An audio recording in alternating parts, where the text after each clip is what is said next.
Oi, gente, boa tarde. Primeiramente, queria agradecer o convite. Acho que esse é um espaço muito oportuno para que a gente venha debater sobre o que está sendo realizado nos nossos territórios e compartilhar isso com vocês, para mim, é uma excelente experiência. Eu não venho nesse sentido de ensinar, mas a gente vem nesse sentido de somar, porque a gente entende que cada pessoa traz uma perspectiva e visão que a gente consegue acolher, e aí, para essa luta juntas, né, sobre o ativismo de rua, da floresta, em defesa da nossa vida, do nosso território, enfim.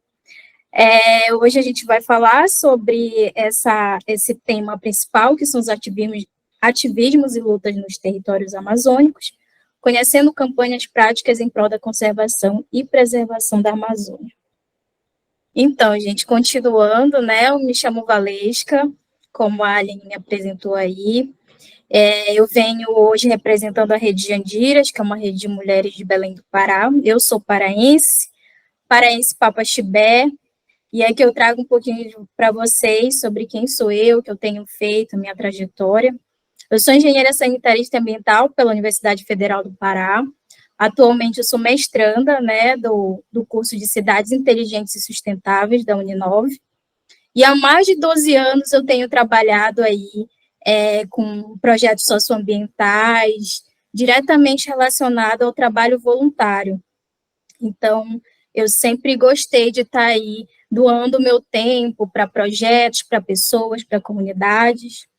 E ano passado não, foi em 2021, eu me tornei uma liderança climática pela Youth Climate Leaders, e atualmente também continuo na mobilização e articulação dentro da rede Jandiras. E, por fim, eu tenho coordenado um GT de Juventude da iniciativa Uma Concertação pela Amazônia. Eu coloquei aqui também outras redes que eu participo, e quem eu venho representando, eu acho que a nossa trajetória, ela sempre vem cercada de pessoas, redes, de histórias, e aí eu trago aqui as Jandiras, como faço parte das Jandiras, da comunidade Mandi, da Youth Climate Leaders, Escola de Ativismo, Perifa Connection, a Junior Achievement, que é internacional, mas atuei aqui no Pará, e a Uninove. Então, seguindo, gente, falei um pouco sobre o que eu tenho feito aí, quem sou eu, e vim hoje representando a Rede Jandiras, que é essa rede de articuladoras ambientais, e aí eu vou falar um pouco sobre essa mobilização e ação coletiva que a gente tem realizado dentro do território, mais precisamente em Belém do Pará, né, entendendo que Belém é uma das regiões que está ali na Amazônia, nessas diversas Amazônias que existem no nosso Brasil. Pode passar. Trouxe aqui também uma agenda do dia para a gente entender o que vai ser falado, o que a gente vai aprender um pouquinho, o que eu venho trazer também de informação para vocês. E aí eu vou começar falando um pouco da origem, o propósito da Rede Jandiras. É importante vocês entenderem como ela surgiu, quais os nossos principais valores, propósitos. Trago também a questão da definição de ativismo, a gente vai estar falando sobre ativismo, né, e o papel do ativismo na preservação ambiental.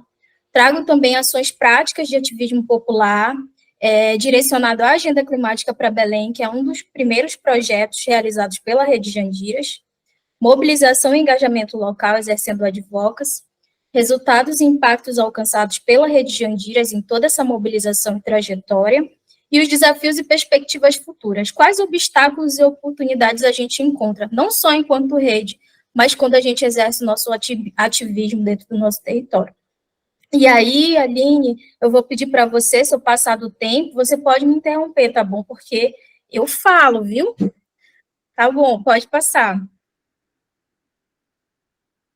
Bom, vamos lá, falar um pouquinho sobre a Rede Jandiras. A Rede Jandiras, ela é uma rede muito nova ainda, a gente surgiu em 2021, e inicialmente a Jandiras foi uma formação promovida por uma organização chamada Ame Tucunduba, que hoje em dia é chamada Mandi, né, então trocou de nome, mas foi promovida e idealizada pela Ame Tucunduba. Ela fez parte, foi uma formação voltada para mulheres de Belém do Pará, né? E aí Essas mulheres eram exclusivamente da faixa etária de 18 a 35 anos da região metropolitana de Belém. Então, essa formação ela ocorreu em junho de 2021, foi online gratuita, e aí a gente conseguiu aprender um pouco mais sobre o que era a questão climática, o debate climático, principalmente no recorte de gênero e raça, né? Então, essas mulheres participaram dessa formação, e no mesmo ano, a Mandi convidou essas participantes a formarem a Rede de Andiras, né? Se a gente aceitava esse desafio. E aí, dentre as 40 mulheres iniciantes do curso, né, e que se formaram, apenas 20 toparam o desafio de colocar a Rede de Andiras aí no mundo e atuar de forma efetiva dentro do território. Atualmente, a gente conta com quase 20 mulheres, com idades, vivências e identificações étnico-raciais diversas, que também atuam em outros coletivos, grupos de pesquisas e organizações sociais de Belém. Só para finalizar lá sobre a rede, muita gente pergunta, mas o que significa Jandiras, né? Jandiras, ela vem do tupi, a gente fez uma adaptação, né, que Jandira é com I, mas vem do tupi, e significa abelhas de mel. Então, por isso que vocês, quando vocês entrarem nas nossas redes e tudo mais, vocês vão ver umas abelhinhas lá, porque é nosso mascote representa isso. E muito mais do que ter esse nome de um animal que é tão suscetível às mudanças climáticas, né, que são as abelhas, Jandira também representa a mulher. Então, nada melhor do que esse nome para representar a gente, né, e para falar sobre qual o nosso principal propósito. Pode passar. Começar, de fato, a falar um pouco mais sobre ativismo e a nossa mobilização, eu queria ver com vocês, né? Eu queria que vocês a gente fizesse esse momento interativo para eu entender o que está na mente de vocês, o que vem na mente de vocês quando a gente fala sobre ativismo, né? E aí tem aqui, deixa eu ver se eu consigo colocar no chat esse link para vocês entrarem. E aí eu vou pedir para vocês definirem o ativismo em uma única palavra, se for possível. Eu sei que é difícil essa escolha, mas peço para vocês que entrem nesse link aí, e aí vocês vão colocar essa palavra que vocês acreditam que defina o que realmente é ativismo. E aí eu vou pedir para a Aline passar, porque a gente vai formar uma nuvem de palavras, né? Ó, olha só, vamos ver aí o que vocês entendem que é ativismo. Transformação, ação, luta, coletivo, ser, cidadania, rua, participação, ação, história. Muito bom, né? A gente vê essas palavras aqui e vê que todas elas se conectam, né? Quando a gente está falando sobre ativismo. E aí, pessoal, vocês trouxeram para mim o que vocês entendem, né? Uma palavra que defina ativismo. E a partir disso a gente vai trazer alguns conceitos importantes sobre o que realmente a gente caracteriza como ativismo. Ficou bem bonita essa nuvem. Pode passar. Pode passar. Então, aqui eu trago para vocês alguns conceitos de ativismo, mas antes de falar desses conceitos, sempre que me perguntam, Valesca, o que é ativismo? Eu digo que o que é ativismo e como tu se tornou ativista? Eu digo que quem nasce dentro de um contexto socioeconômico vulnerável já nasce ativista, porque a gente nasce querendo sobreviver. Então, eu venho da periferia de Belém, né? Então, eu sempre convivi com muitos problemas relacionados a vários serviços, de vários direitos que são negados e tudo mais. Então, eu digo que eu já nasci ativista. E aí eu sempre defino o ativismo como uma forma de resistência, é um grito mesmo de sobrevivência. E o ativismo assim, é muito mais do que defender uma causa. O ativismo ele vem nesse sentido também do coletivo, de pessoas que lutam em prol de algo que querem transformar, a transformação de um território. Então, veja só o que eu estou falando aqui para vocês, se conecta totalmente com as palavras que vocês colocaram anteriormente, que eu pedi para vocês definirem ativismo em uma única palavra. E aqui, como vocês podem ver, eu trouxe dois autores, né? Eu trouxe uma organização também. Eu trouxe o Batista 2012, que é um autor que fez uma dissertação relacionada a ativismo, e ele conceituou ativismo comumente como uma ideia de ação coletiva, politicamente orientada, principalmente as que envolvem formas de protesto. Trago também aqui uma definição da Escola de Ativismo, que é uma organização referência, né, na luta ativista e tudo mais, campanhas de mobilização, e eles definem ativismo a uma ação direta em apoio ou oposição a uma política social ou política de maneira ampla. Então, veja só, existem várias definições, conceitos, quando a gente fala de ativismo. Então, eu não posso dizer que a gente tem uma definição única, singular, para a questão do ativismo, né? Então, a gente vai encontrar aí diversos significados e conceituação relacionada a esse termo. Pode passar. E aí, dentro do ativismo, a gente sempre vai lembrar de alguns rostos, de algumas pessoas que estão aí nessa linha de frente. Eu não podia deixar de falar de uma mulher, né? A gente sabe frente dessas lutas, desses movimentos, e aí trago uma grande liderança da questão indígena, da questão da preservação do território, que é a Tchai Suruí, e aí eu trago muito nesse sentido de entender também como que a Tchai, ela pratica o seu ativismo, né? E aí ela traz uma frase assim, que vivemos uma luta diária pelas nossas vidas. Então, veja só aquilo que eu falei, o ativismo é uma resistência, é uma forma de garantir a minha sobrevivência, a minha vida e daqueles que virão. Então, a Tchai, ela tem sido essa liderança aí conhecida globalmente, que tem atuado, que tem sofrido bastante também com intimidações, porque a gente sabe que quando a gente vai em prol de uma luta que tem conflitos de interesse, as pessoas vão querer intimidar, vão querer ameaçar, e a Tchai, ela tem mudado muito a questão do território e do debate climático. E aí trago também aqui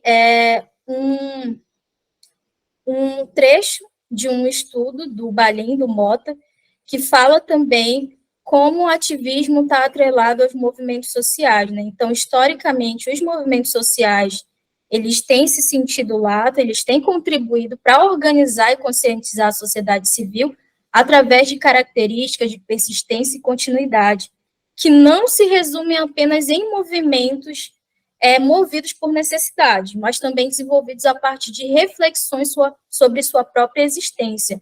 E, nesse sentido, o ativismo indígena na região amazônica ele é crucial, por várias razões. Eu posso trazer algumas dessas razões. A primeira delas é que o ativismo indígena, ele traz essa proteção do conhecimento tradicional. Então, as comunidades indígenas que habitam na Amazônia, elas têm um profundo conhecimento do bioma, do território, e o ativismo dessas comunidades, ele visa diretamente proteger e preservar esse conhecimento, que é fundamental para que a gente consiga ter esse bem viver com o meio ambiente, né? Que a gente consiga se tornar guardião do equilíbrio entre o ser humano e a natureza. Outro ponto importante para falar sobre o ativismo indígena, que eu estou focando nesse momento, é que o ativismo indígena também fala muito sobre a defesa dos direitos territoriais. Então, essas comunidades, elas possuem seus direitos garantidos pela Constituição. Isso não necessariamente garante que eles vão ter esses direitos assegurados, né? No entanto, eles lutam por isso, né? E esses direitos muitas vezes são ameaçados por invasões de terra, pelo desmatamento, pela exploração, por projetos que vêm com essa ideia de desenvolvimento, mas que não é, e muitos deles explorando esses territórios indígenas que têm aí se mantido preservados há milhares de anos. E aí o ativismo indígena ele vem nesse sentido de reivindicar também. Então, garantir a permanência dessas comunidades nas suas terras, que são ancestrais, garantindo também a preservação desse bioma, que é importante, né, de forma mundial, nesse sentido, falando da Amazônia. Outra coisa, outro ponto que eu posso trazer em relação a isso é essa resistência, né? Então, é um ativismo que traz essa resistência às questões de degradação ambiental. Então, o que a gente tem vivido atualmente, vocês com certeza têm acompanhado esse desmonte, né, no cenário socioambiental do Brasil, nas nossas políticas, nos nossos ministérios. Então, o ativismo indígena vem nesse sentido também de resistir, de tentar impedir com que essas ações se tornem concretas, né? E a Amazônia, ela tem enfrentado isso há milhares de anos, né? Isso não é de agora. E esse ativismo indígena, ele tem sido um dos principais promotores da preservação e resistência nesses espaços. Então, são comunidades que estão vivendo ameaças, estão sendo também fiscalizadores do território, têm monitorado e têm denunciado diversas atividades ilegais. Para finalizar essa parte do ativismo, eu trago essa questão da importância dessa ação, né? Então, o ativismo, ele desempenha um papel fundamental na preservação da Amazônia, seja por meio de ações coletivas, seja por mobilização social, pelo advocacy. Esses ativistas, eles estão sempre lutando pela proteção desse ecossistema. E aí isso faz também com que a gente gere um engajamento na população, que a gente gere uma responsabilidade de estar ali atuando de forma coletiva para que a gente consiga transformar, né, os nossos territórios e impedir esse retrocesso que tem acontecido, né, diariamente no nosso Brasil. Então, o ativismo, ele vem como uma voz de poder, uma voz poderosa para defender a biodiversidade, para defender as populações indígenas, o equilíbrio ambiental, e dessa forma garantir, ou tentar garantir a preservação desses ecossistemas que são únicos para o nosso planeta. Pode passar. Para vocês sobre a rede, falei também sobre ativismo, falei da importância do ativismo para os nossos territórios, mas muito mais do que falar de uma luta, eu preciso entender de que forma eu a construo. Então, trazendo uma ação muito prática de construção popular que conecta o ativismo, eu trago um dos principais projetos que a Rede Jandiras realizou logo que iniciou sua trajetória, que foi uma construção popular de uma agenda climática para Belém. Então, a agenda climática para Belém, ela é uma sistematização de dados, análise e propostas de ações de mitigação e adaptação aos efeitos da crise climática em Belém.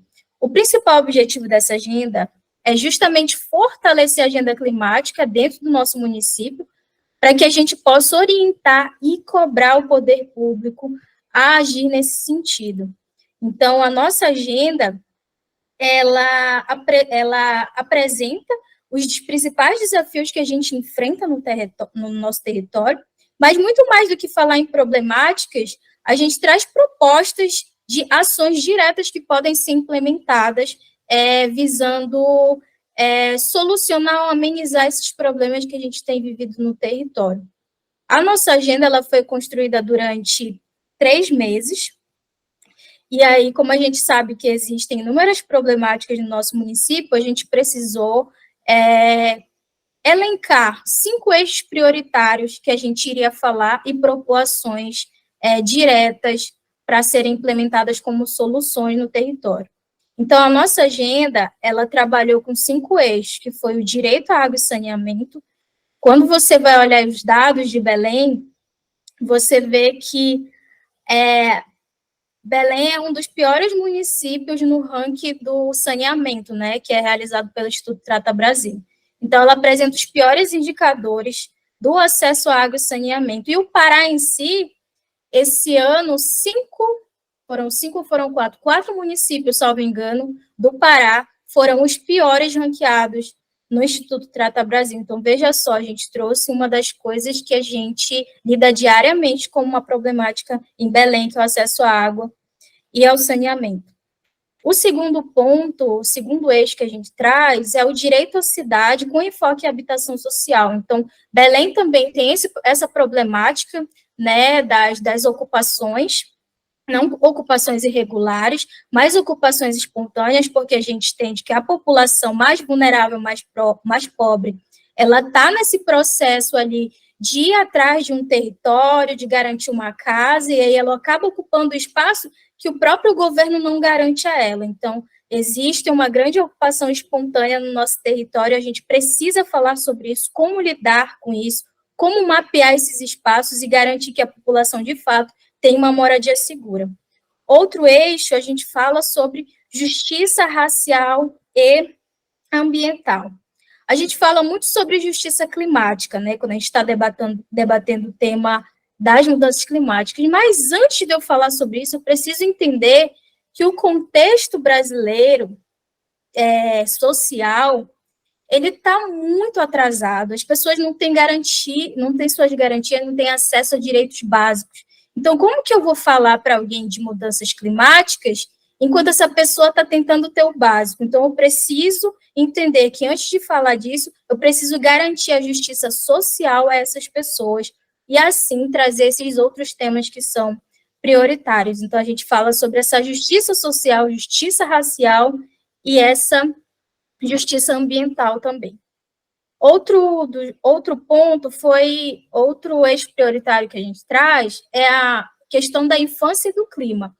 Quando a gente fala também de mudanças climáticas, esse tema é muito atravessado por pessoas mais velhas e as crianças são deixadas de lado.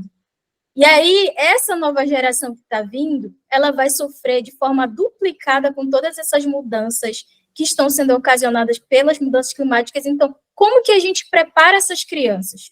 Como a gente fala para elas de forma didática? Como a gente inclui a educação climática e ambiental, né? Falando nesse sentido de formar líderes para o futuro, já que eles vão lidar com todas essas problemáticas.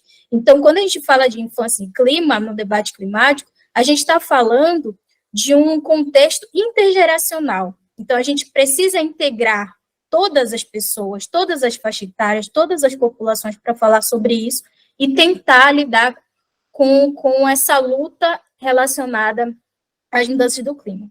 Por fim, o último eixo prioritário da nossa agenda fala sobre mobilidade urbana. Belém nem sequer tem calçada, faixa de pedestre, e isso é um dos problemas que não atravessa só a nossa cidade. Quando a gente vai olhar esse cenário brasileiro, a gente entende que essa é uma das problemáticas também que está ali presente no dia a dia dos estados, dos municípios, e aí a gente precisa falar dessa mobilidade urbana mais sustentável. E aí, quando tu fala sobre isso, que tu vai olhar o cenário, a população mais pobre é a que usa alternativas mais viáveis, né, para a mobilidade urbana. Porém, essa população que usa esses meios de transporte mais sustentáveis não tem garantia de infraestrutura dentro da cidade. Por quê? Porque as cidades, elas são planejadas para o centro.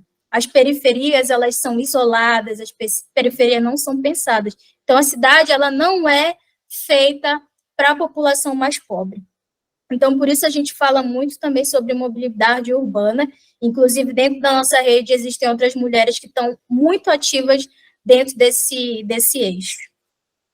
E aí, pessoal, apresentei um pouquinho da agenda para vocês, né, especificamente elencando os nossos eixos prioritários, mas o principal objetivo não era só fazer a agenda. O principal objetivo de construir e elaborar essa agenda era informar a população, mas também fazer com que esse material ele seja uma ferramenta de exigência de direitos e deveres, de direitos e de ações dos tomadores de decisão, para que essas problemáticas elas sejam pautadas como prioritárias dentro da nossa região. Então, depois da construção dessa agenda, a gente apresentou ela para a sociedade, foi no Dia da Amazônia, em 2021, a gente apresentou essa agenda para a sociedade de Belém, e após isso, a gente entendeu que esse material ele não podia ficar parado. E aí, um dos nossos principais objetivos foi levar essa agenda climática para os gabinetes dos vereadores de Belém. Então, a gente partiu para uma mobilização mais conhecida como Advocacy Climático, que eu vou falar um pouquinho mais para frente. Mas após essa entrega dessa agenda, a gente foi até a Câmara Municipal de Belém pela primeira vez, inclusive foi a primeira vez que eu pisei numa Câmara Municipal, e aí a gente entregou, fez essa mobilização lá dentro para entregar essa agenda às vereanças locais. E a ideia era promover essa união dos esforços em prol dessa agenda, né, da implementação dessa agenda. Pode passar. Mais 15 minutos, Valesca. Tá, vou acelerar. E aí, sobre mobilização e engajamento local, como eu falei para vocês, a partir do momento que a gente entrega a agenda, a gente entende que ela precisa chegar nas pessoas que dão a canetada, né, as pessoas que fazem as políticas, e aí a gente começou a atuar com a advocacy sem saber que a gente estava atuando no advocacy. E aí eu trouxe aqui um conceito que às vezes fica muito distante de nós, que às vezes a gente nem sabe que pratica o advocacy, mas o advocacy, ele é utilizado como um sinônimo de defesa e argumentação em favor de uma causa. Então, ele é um processo de reivindicação de direitos que tem um único objetivo de influir na formulação e implementação de políticas públicas que atendam às necessidades da população. Então, foi muito nesse sentido que a gente começou a nomear aquilo que a gente estava fazendo, né, que era o advocacy climático. Pode passar.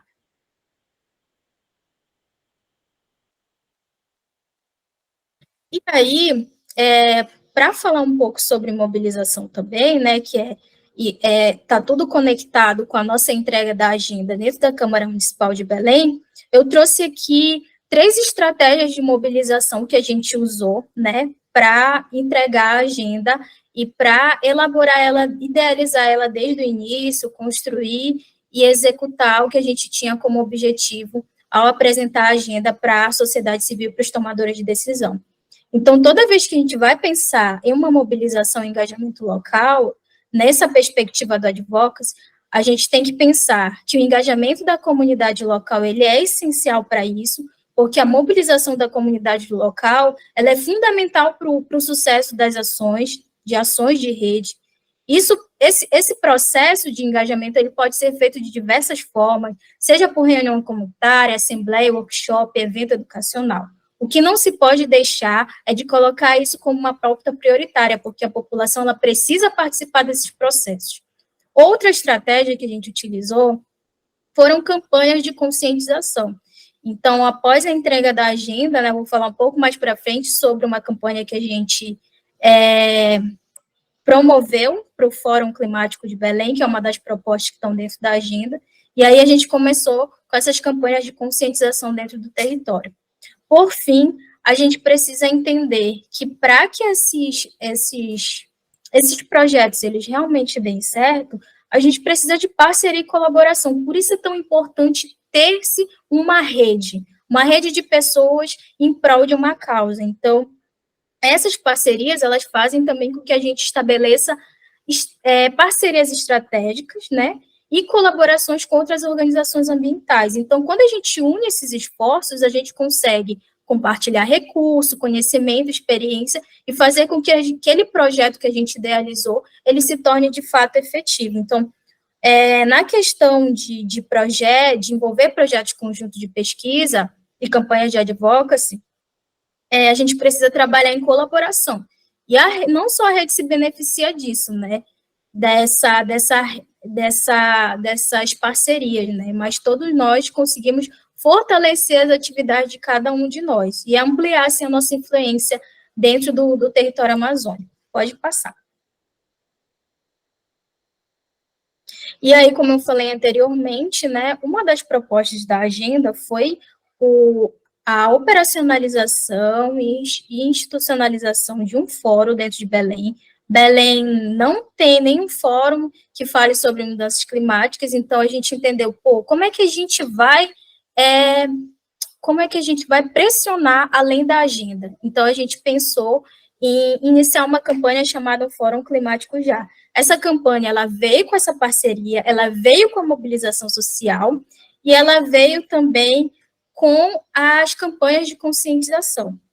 Então, o Fórum Climático Já foi uma campanha feita em parceria com a Mandi, com o Clima de Eleição e com o Instituto Moara, e foi promovida por um programa chamado Vozes pela Ação Climática Justa, e ocorreu em Belém. A gente lançou essa campanha no FOSPA, que foi o Fórum Social Pan-Amazônico, que aconteceu em 2022 em Belém, e o principal intuito foi justamente focar e apoiar a operacionalização do Fórum Municipal de Mudanças Climáticas para aprovação no Orçamento Municipal de Belém.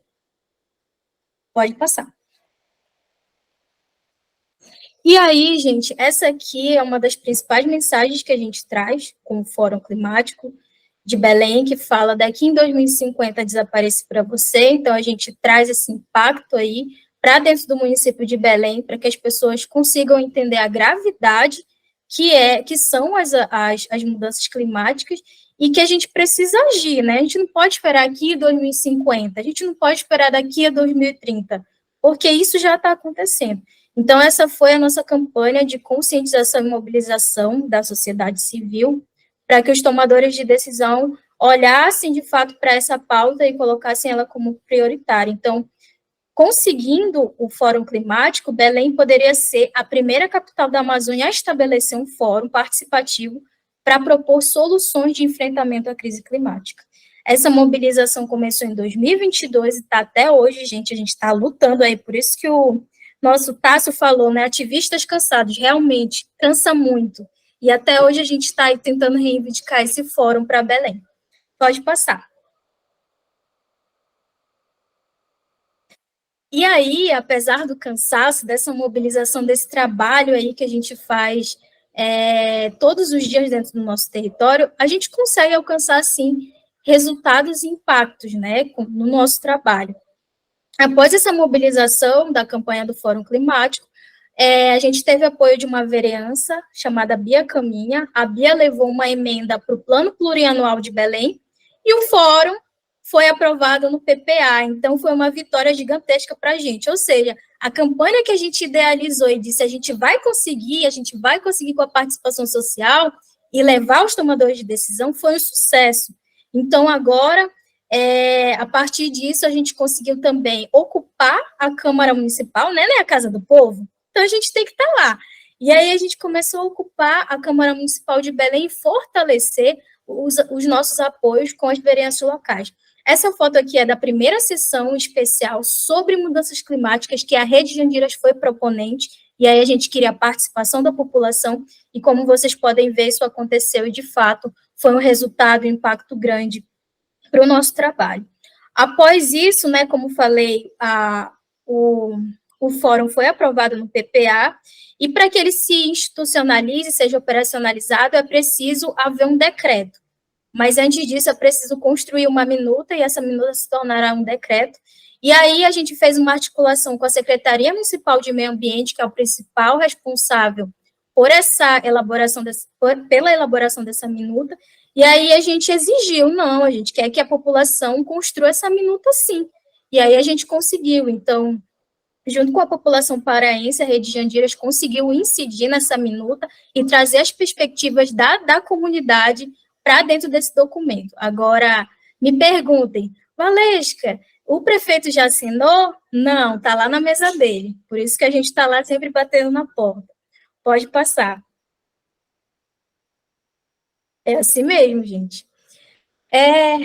Dentro dessas diversas campanhas e mobilizações que a gente tem feito dentro do território, uma delas é que a gente quer que a agenda climática ela não se torne só um projeto dentro de Belém, mas em outros estados, que essa agenda seja replicada, que outros municípios possam fazer isso, porque a gente vê que isso é um projeto que precisa ser ampliado e pode ser levado a outros locais. E aqui, por onde a gente vai, a gente leva a agenda. Então, a gente fez essa forte mobilização, vocês podem ver aqui algumas lideranças, até o próprio presidente Lula recebeu a agenda climática, mas a gente não quer só que eles batam foto, a gente quer que eles façam, de fato, alguma coisa. Pode passar. Pode passar que meu tempo está acabando. Gente, eu queria muito que acho que passou demais, olha. Você pode voltar? Aqui, o que eu estou trazendo para vocês é um mini documentário do Fórum Climático. Então, esse mini documentário vocês ficam sabendo de tudo, de como aconteceu, como que está agora, qual a importância disso. Ele foi lançado esse ano, nesse mês, foi esse mês, não, foi mês passado, ele foi lançado, e aí eu deixei o link de acesso para quando vocês quiserem ver. Eu ia passar o vídeo, mas como meu tempo está curto, eu vou dar uma acelerada. Pode passar. Já nos encaminhando para o final, eu trago alguns desafios e perspectivas futuras e obstáculos e oportunidades que não só a Rede Jandiras encontra, mas várias organizações desse movimento encontram. Um deles é pressões econômicas e interesses, né? Interesses conflitantes. Então, quando a gente atua na região amazônica, que é alvo de diversos setores econômicos, a gente lida diretamente com esses interesses conflitantes. Então, muitas vezes a gente entra em conflito por algumas ações que a gente promove, né, justamente porque há um interesse político, muitas vezes, dentro dessa pauta que a gente leva. Há também uma limitação de recurso, né, que a gente encontra, então, a própria Rede Jandiras não é institucionalizada e a gente entende que para fazer ações a gente precisa de grana, então a importância de se falar sobre financiamento também é interessantíssima, principalmente para organizações que não são institucionalizadas. Então a gente entende que essas atividades exigem recursos, né, financeiro para implementação, projetos, campanhas, e a gente enfrenta algumas dificuldades nesse sentido, até porque a gente está na região norte, a gente está na periferia da periferia, e o financiamento de muito pouco chega para a gente, e quando chega é muito burocrático. Outros três desafios é a falta de apoio político institucional. Então, a gente encontrou isso dentro da Câmara Municipal, nem todo mundo quis receber a nossa agenda, então a gente já entendia que a gente já está ali num ambiente que tem diversas ideologias. Muitas vezes o ativismo ele é criminalizado e a gente sofre ameaças.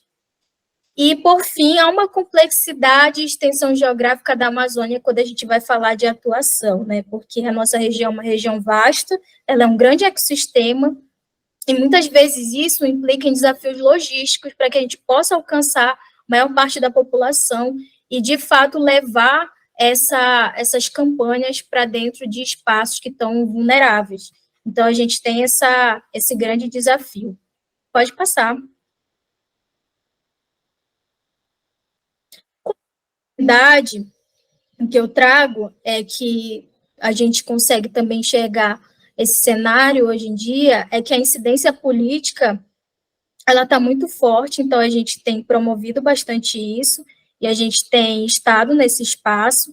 A gente entende também que o fortalecimento de parcerias com organizações locais e internacionais é uma oportunidade. A própria educação ambiental e capacitação comunitária, ela forma lideranças para que vão dar continuidade à nossa luta, então isso é uma oportunidade. A utilização de tecnologias e mídias digitais, então hoje a gente tem inúmeras ferramentas que a gente pode usar aí para disseminar o nosso ativismo e as nossas lutas. E aí eu trouxe aqui uma oportunidade, mais desafio do que oportunidade, tá, gente? Porque a Copa em Belém, meus amigos, isso aí está trazendo muita dor de cabeça. Mas vamos ser otimistas, mas sem deixar de olhar os desafios, claro. Então, coloquei aqui a participação na COP como uma grande oportunidade para todos nós. Pode passar. Bom, mais campanhas, mas que tanta campanha, Valesca, verdade, a gente faz muita campanha, principalmente para as pessoas que estão invisibilizadas, que são deixadas de lado. Então, a gente fez campanha durante as eleições do ano passado, a gente fez essa campanha Perde Verde pela Amazônia, direcionada para estudantes do ensino médio. A gente fez também uma campanha chamada Aquilombar é Preciso, que era para protagonizar a voz de mulheres quilombolas e dizer a elas que elas precisam estar nesses espaços de tomada de decisão para a gente garantir essa representatividade e escuta ativa dessas pessoas que vivem, né, nessas comunidades. E o Vote pela Democracia também, que foi também para as eleições do ano passado. Pode passar.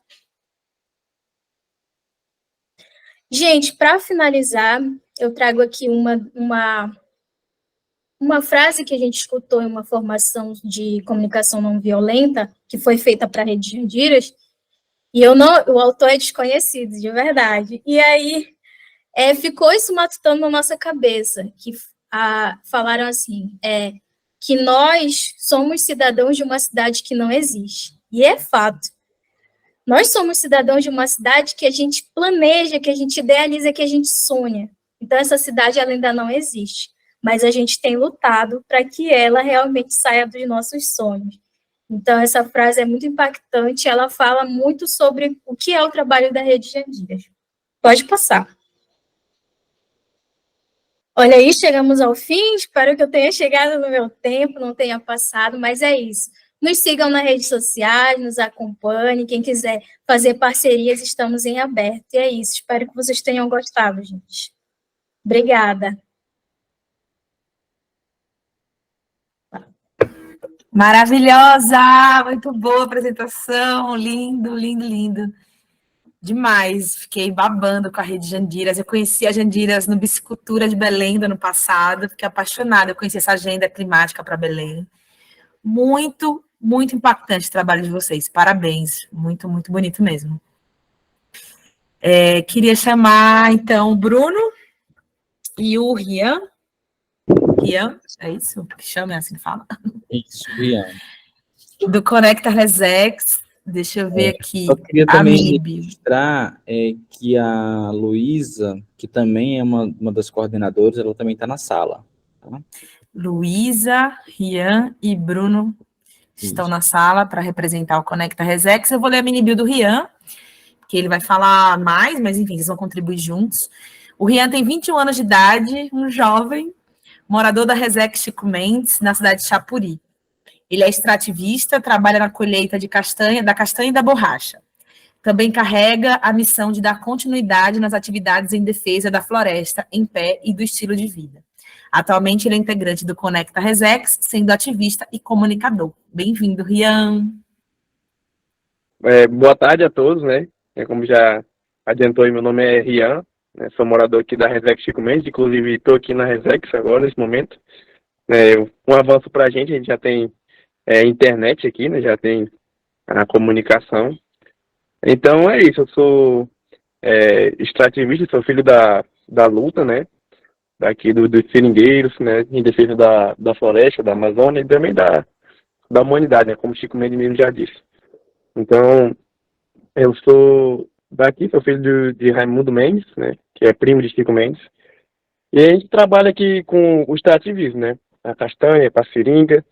E resistindo aqui nesse espaço. Faço parte aí do Conecta Resex, né, elaborado aí pelo Comitê Chico Mendes, e sabe, esse projeto é muito importante, né, e a gente vê que o Comitê Chico Mendes, ele vem agindo bastante nessa área que tanto precisa, né, na questão da juventude. Eu acredito que a gente aqui da Resex Chico Mendes, né, não somente daqui, eu acho que dessa juventude da Amazônia, eu creio que a gente passa por um processo bastante difícil, que eu acho que é perca de identidade, de pertencimento desses territórios. Né? Então, o Comitê Chico Mendes, ele vem trabalhando bastante com essa juventude, né, que é os jovens do futuro do Chico Mendes. Então, eu acredito que esse trabalho é bastante importante, que a gente pode se formar politicamente, né, conhecer quem a gente realmente é, né, através também dessa arma poderosa hoje que é a comunicação. Então, o Conecta Resex, né, basicamente é isso, né, ele está formando jovens para que nós possamos ser os alto-falantes, né. Há pouco tempo eu conversava com meu pai e falava da dificuldade, né, que eles enfrentavam antigamente para resistir, né, para exercer o ativismo, né, ser os ativistas, né. Até quando vocês falavam para escolher uma palavra, a palavra que eu pensei foi resistência, né. Então, eu acredito que ativismo é resistência, resistir àqueles territórios, apesar de todas as dificuldades. E hoje, né, que eu estava falando, naquele tempo eles enfrentavam grandes dificuldades para poder ter um encontro, né, com os companheiros para organizar uma reunião. E hoje a gente tem essa arma poderosa, né, que é o telefone, que é a internet, né, e o Conecta Resex, ele tem esse papel importante, né, que é de mostrar a nossa realidade aqui, o que tem de bom aqui, o que é a Reserva Chico Mendes, como ela é, como é que ela está, a dificuldade que a gente tem, né, e o que a gente precisa, o que a gente idealiza, né, para essa Resex, para o futuro da Amazônia. E eu acredito que ele está num ótimo caminho, sabe? Acho que trazer essa juventude, né, de certa forma atualizada, né, usar a internet, usar os meios de comunicação para externar, né, esse nosso meio de vida, né, como a gente vive aqui, e mostrar para o mundo, né, para fora, e também para que a gente possa, sabe, se sentir parte desse movimento, sentir parte da Amazônia. Eu creio que basicamente é isso. Luiz, você quer falar um pouco? Você que está mais em contato com os meninos? Então, acho que o grande desafio. Oi, gente, tudo bom? Boa tarde. Sou Luísa, comunicadora, jornalista, criando. Meu foco tem sido principalmente com o digital. E aí, quando eu recebia, né, quando rolou a oportunidade desse projeto do Conecta Resex, eu falei, cara, é isso, porque eu gosto muito de trabalhar com formação de jovens também. E acho que o grande desafio que a gente teve nesse processo do Conecta, né, que o nome do programa do projeto é Conecta Resex, para além da gente trabalhar essa questão da conexão do interno para o externo, a gente tinha que trabalhar, e ainda estamos, né, nesse processo, de trabalhar essa comunicação interna dentro da própria comunidade. A reserva extrativista Chico Mendes é uma reserva grande, é um espaço muito grande, é a segunda maior do país, né, Bruno, se eu não me engano. Ocupa 7 municípios do estado do Acre, e a gente percebeu durante a oficina presencial, que teve uma etapa de oficina presencial e depois uma oficina, a gente está fazendo acompanhamento com a mentoria online, que as realidades dentro da própria Resex são diferentes e que há uma falta de comunicação também dentro da própria Resex. Então a gente teve esse grande desafio que ele já foi posto durante o projeto, mas a gente percebeu durante a oficina presencial o quanto isso era latente, que é fortalecer e unificar essa comunicação interna, né, dentro da própria Resex, junto com a população, puxando esse movimento da juventude, né, dos jovens que participaram desse projeto, para aí sim a gente conseguir passar essa comunicação para fora. Porque muitas coisas acontecem dentro da própria Resex que os próprios moradores não têm conhecimento e não têm, talvez, domínio até sobre a situação, né? Então, passamos isso, mas sempre, claro, com muito cuidado, muita escuta, com muita atenção e sempre trazendo essa comunicação também voltada para o ativismo, né? Porque não é só sobre comunicar, a gente está trabalhando com formação de jovens comunicadores, mas jovens comunicadores ativistas. Então, a gente vem com essa parte aqui, dá essa embasada, traz essa teoria, mas a ideia também é conseguir ter uma participação mais ativa desses jovens dentro das atividades que já acontecem. E isso está funcionando. Então, a gente está tendo um retorno, estão participando de atividades, a gente está recebendo esse feedback, e aí, continuando esse trabalho, entendendo também o que é possível, o que é viável, junto com os dilemas e as dificuldades que são enfrentadas, mas sempre com um olhar também mais positivo dentro das perspectivas que tem também, né, o que está acontecendo já de maneira positiva para a gente conseguir comunicar isso, não focar só no aspecto negativo, que a gente também observou que isso é uma tendência, né, quando vai falar sobre comunicação dentro da Amazônia, quando vai falar sobre a reserva extrativista Chico Mendes, as primeiras coisas que apareceram todas foram muito de denúncia, de solicitação. E aí, como que a gente consegue também mostrar as coisas positivas que já acontecem dentro da Resex? Esse foi um dos grandes desafios também que a gente teve nesse projeto. E que ainda estamos, porque a gente está agora na fase de finalização. E vai sair um material super legal, que em breve todos os moradores da Resex vão ter em mãos uma cartilha com o material que a gente criou. É isso. Encerro.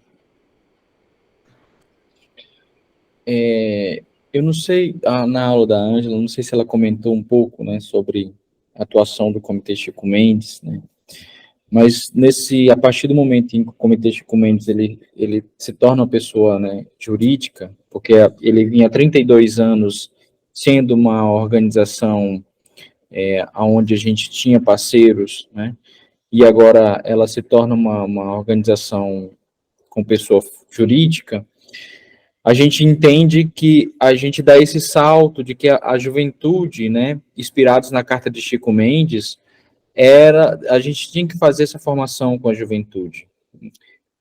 E a comunicação, né, sempre foi essa coisa forte, né, que a gente vem carregando. E aí, o Conecta Resex, ele vem de uma adaptação de um projeto, que era de um projeto de instalação de internet dentro da reserva extrativa Chico Mendes. Só que para instalar as torres, né, na época a gente não tinha acesso a esses satélites, né, um exemplo do Elon Musk, né, mas a gente não tinha esse acesso e aí a gente teria que botar torres, o recurso não daria para a gente botar torres. Então, o que a gente pensou?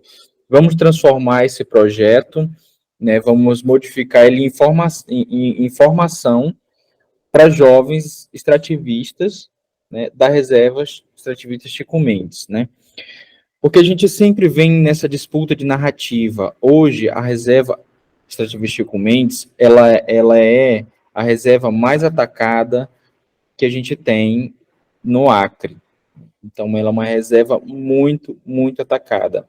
Nos últimos anos, nós tivemos uma grande invasão de pessoas vindo de Rondônia, né? Então, a gente tem inúmeras pessoas dentro da reserva extrativista Chico Mendes que não pertencem, que não fazem parte da reserva e que compraram lotes, né, dentro da reserva. Então, e aí a gente vem tentando disputar essa narrativa, né, que o agro é pop, que o agro é vida, que o agro, né, então a gente vem trazendo que a agroecologia é top, né, porque a gente precisa disputar o jovem dentro da Resex, ele quer saber de andar com a fivela, né? E a gente precisa a gente sempre vem batendo nisso, a gente precisa disputar a narrativa, nós precisamos disputar a narrativa, como é que a gente comunica o que as pessoas fazem dentro da reserva, né? E aí o Rian, que a gente, né, trouxe para falar com vocês hoje, o Rian é extrativista, né, ajuda o pai no corte da seringa, o irmão, né, também é coletor de castanha, também cria gado, porque pode criar gado dentro da reserva, isso não é uma coisa proibida, né, só não pode desmatar para poder criar em grande quantidade, né. Tem viveiro na região do Rian, né, o viveiro de mudas, tem escolas, né, com internet, que agora tem uma outra internet lá, que é a internet 5G, que vai ser instalada, não sei se já foi instalada, né, então a gente precisa sempre trazer mostrar o que também dentro da reserva, né, então, e esse projeto, ele é uma coisa ele é um projeto que a gente quer continuidade, que não fique só dentro da reserva Chico Mendes, né? A gente quer levar para as outras unidades também, aqui no Acre, como a Canduba Iracema, Alto Juruá, Alto Tarauacá, né? Para sempre formar esses jovens, né, para disputar as narrativas, né? A gente também, esses modelos de formação, eles são contínuos, né?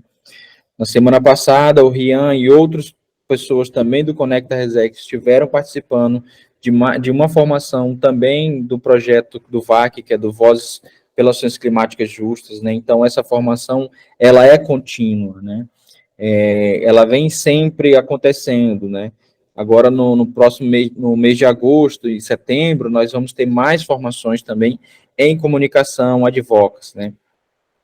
E um detalhe bem, bem legal que a gente, né, do Conecta, é que nós tivemos também uma parte sobre segurança, né, segurança digital, né, e também a segurança física, né, que isso é importante para as pessoas que moram dentro das unidades, né, porque, assim, a gente não pode sair gravando todo mundo se a gente não está confiante da nossa segurança, né? Porque constantemente, como eu falei, a reserva extrativista Chico Mendes, hoje, ela está tomada por muitos rondonienses, e aí há relatos também de pessoas fugidas de Rondônia, que são pistoleiros, né? Então, a gente tem uma parte dentro do Conecta, que também foi tratado dentro do nosso encontro presencial, que foi tratado sobre segurança, né, para esses jovens não correrem, né, quando fizerem alguma denúncia, né, não correr esse risco. E aí a nossa apresentação essa do Conecta, também aí, acho que se quiser fazer alguma pergunta, não sei se, né? Bruno, eu vou falar para a galera, então, quem quiser falar, levantar a mãozinha para a gente organizar. Eu estava sem acesso ao chat, mas agora eu abri e tem a Tissa. Tissa, quer falar ao invés de eu ler sua pergunta? Oi, pode ser? Oi, pessoal. Obrigada pela apresentação aqui, Jandira, querida. E Jandira não, Val, né? Que representa a Jandira. É o seguinte, eu acho que era mais da fala da Luísa, que ela comentou de uma cartilha que vai sair, e eu entendi que ela é uma das estratégias de solução, né, diante de um Resex tão grande, de variadas pessoas, interesses, enfim, desse desafio. E aí eu pergunto, o que foi selecionado para colocar nessa cartilha? Ela está atendendo, por exemplo, como a pessoa se orienta diante das denúncias, né, que foi um motivo, as denúncias são motivos aglutinadores, mas eles são desgastantes, né, ou existe uma informação para aglutinar, para trabalhar a identidade, para fortalecer, acho que inclusive o que o Bruno falou dessa narrativa. O que foi escolhido para ter nessa cartilha? Essa é a pergunta. Como que é teu nome? Desculpa. Aqui não aparece, Tícia, pode me chamar de Tícia. Tice? Aqui, Patrícia de Curitiba. Então, a gente ainda está no processo da curadoria do conteúdo que vai dentro dessa cartilha, mas a ideia é principalmente fortalecimento dessa identidade. Então, o direcionamento tem sido esse, mas também com base no conteúdo que já foi criado para as redes sociais, porque a ideia agora que a gente conversou, isso está sendo sempre, o projeto ele foi todo construído de maneira coletiva também, né? Mesmo teve o edital e a proposta inicial, da maneira que foi apresentada, mas ele sempre foi construído de maneira coletiva. Tanto que no primeiro dia da oficina presencial a gente tinha uma ideia, e aí no segundo dia já foi outra coisa, e no terceiro dia a gente teve que trazer outros assuntos, porque a dinâmica foi se construindo. E durante a mentoria online a gente foi vendo o que tinha necessidade ou não. Então agora a gente está nesse processo de curadoria entre, né, os próprios participantes. Eu estou como facilitadora.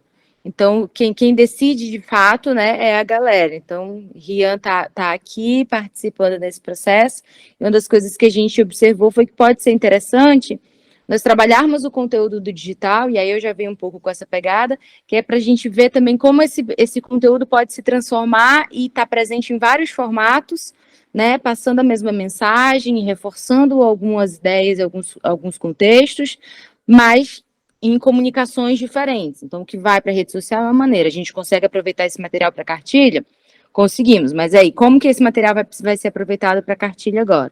Então, a gente está nessa missão essas semanas de ver o material que foi produzido, até porque acho que também não faz muito sentido, acredito que não faz muito sentido a gente produzir um conteúdo totalmente novo do zero para o Conectas, para a cartilha, sendo que a gente produziu bastante conteúdo para essa conta no Instagram.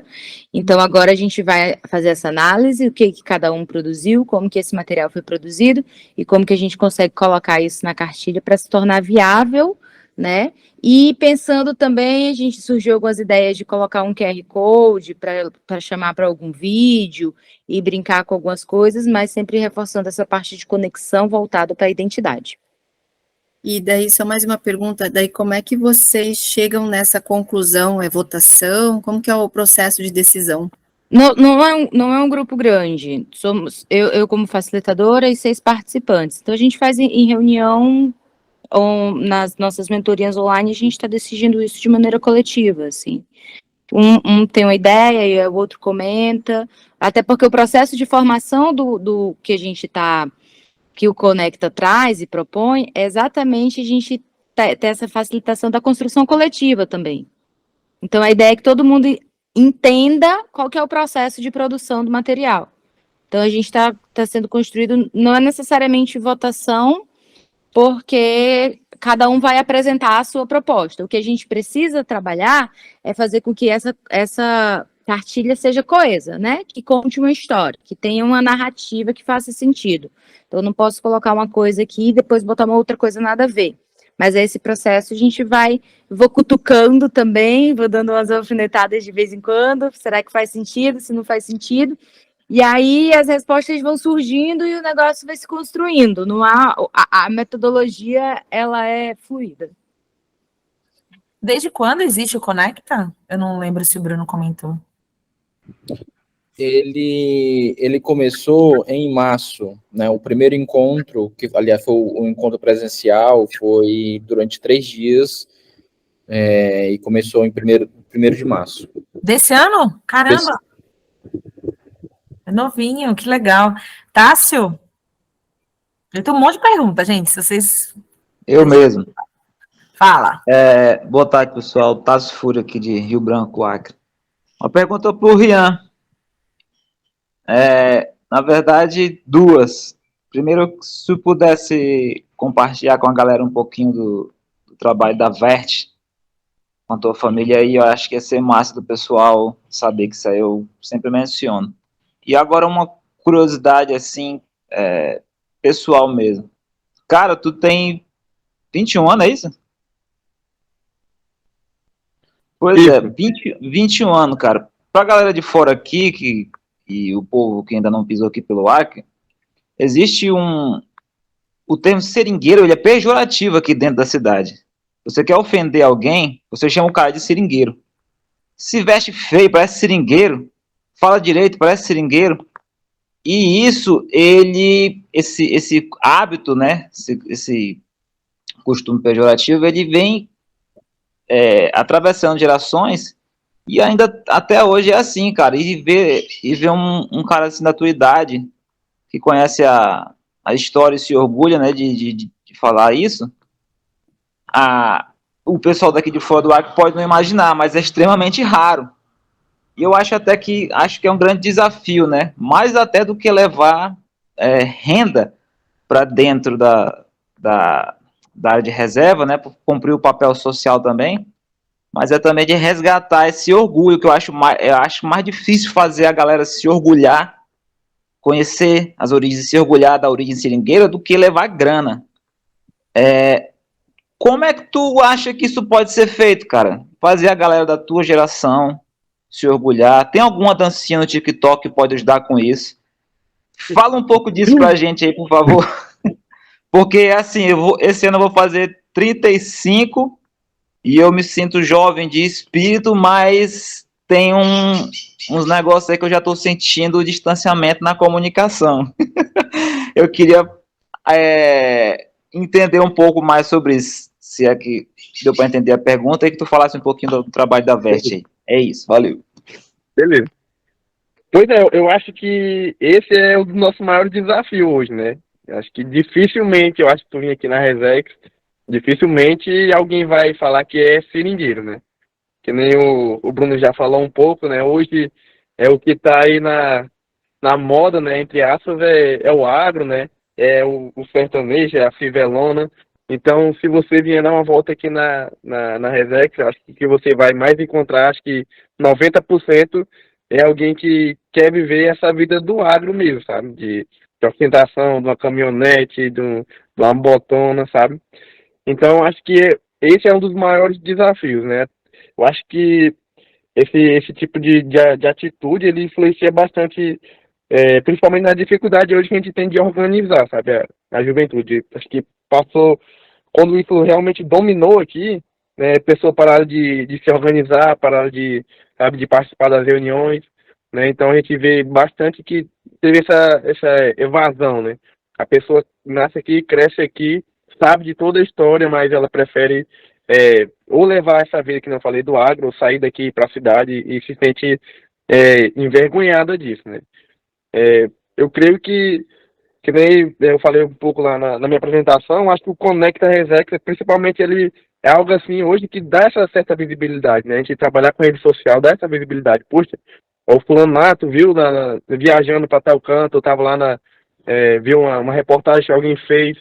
Então eu acho que a arma maior, acho que é a comunicação, a gente mostrar que a gente se orgulha disso, né? É mostrar para as outras pessoas, para os outros jovens, para que eles também se sintam parte disso, né? Eles se sintam representados, né? E vejam que não é nada feio a pessoa ser seringueiro, não é nada feio a pessoa morar aqui e ter esse estilo de vida, né? E principalmente, né, já entrando um pouco aí para a Veste, principalmente hoje que a borracha está dando bastante dinheiro, né? Bastante mesmo. Né, com a iniciativa aí da Veste, está comprando, né, a nossa borracha, né, que é essa empresa, né, que fabrica aí os tênis, né, que usa a borracha natural. Né, hoje o quilo da borracha está chegando a 24 quilos, né, R$ 24, R$ 23 o quilo da borracha.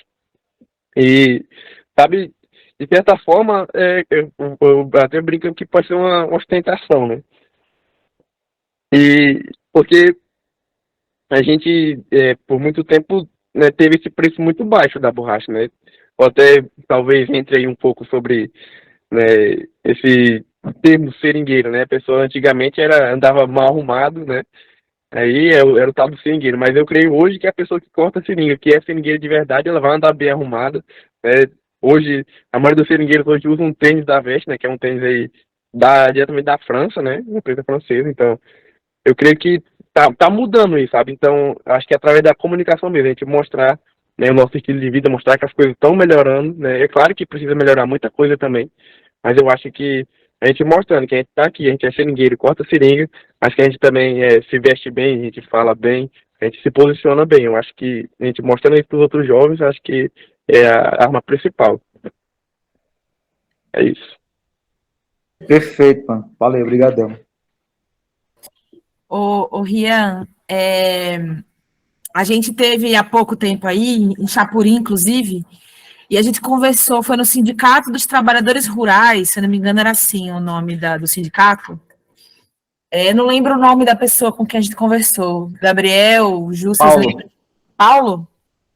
Pronto, a gente falou com o Paulo, e ele contou isso, assim, dessa invasão da cultura do agro, né, dessa coisa de dominar essa mente, principalmente dos jovens, assim, em relação ao que se espera, né, do futuro desses jovens, do que é desenvolvimento, né, do que é inclusão. E aí ele falou uma coisa que me marcou, que não tem só a ver com a questão dos seringueiros, mas eu acho que de uma forma geral, com a política brasileira, ele trouxe, ele é jovem, eu acredito, assim, me pareceu. Ele falou que a juventude, assim, tem se desconectado da história, da luta dos povos da floresta, né? Então, que mesmo a história do próprio Chico vem sendo duramente atacada e recontada no sentido de diminuir a luta e o trabalho dos trabalhadores da floresta, dos trabalhadores rurais, para diminuir toda essa luta que trouxe grandes conquistas e que precisa avançar. Então, ele trouxe esse depoimento de que os jovens já chegaram numa sociedade, digamos assim, em Rio Branco e Chapuri, onde já tem direitos, né, já tem uma história construída dos trabalhadores rurais, e não se tem tido uma continuidade desse trabalho. É como se sempre foi assim, e é assim que é.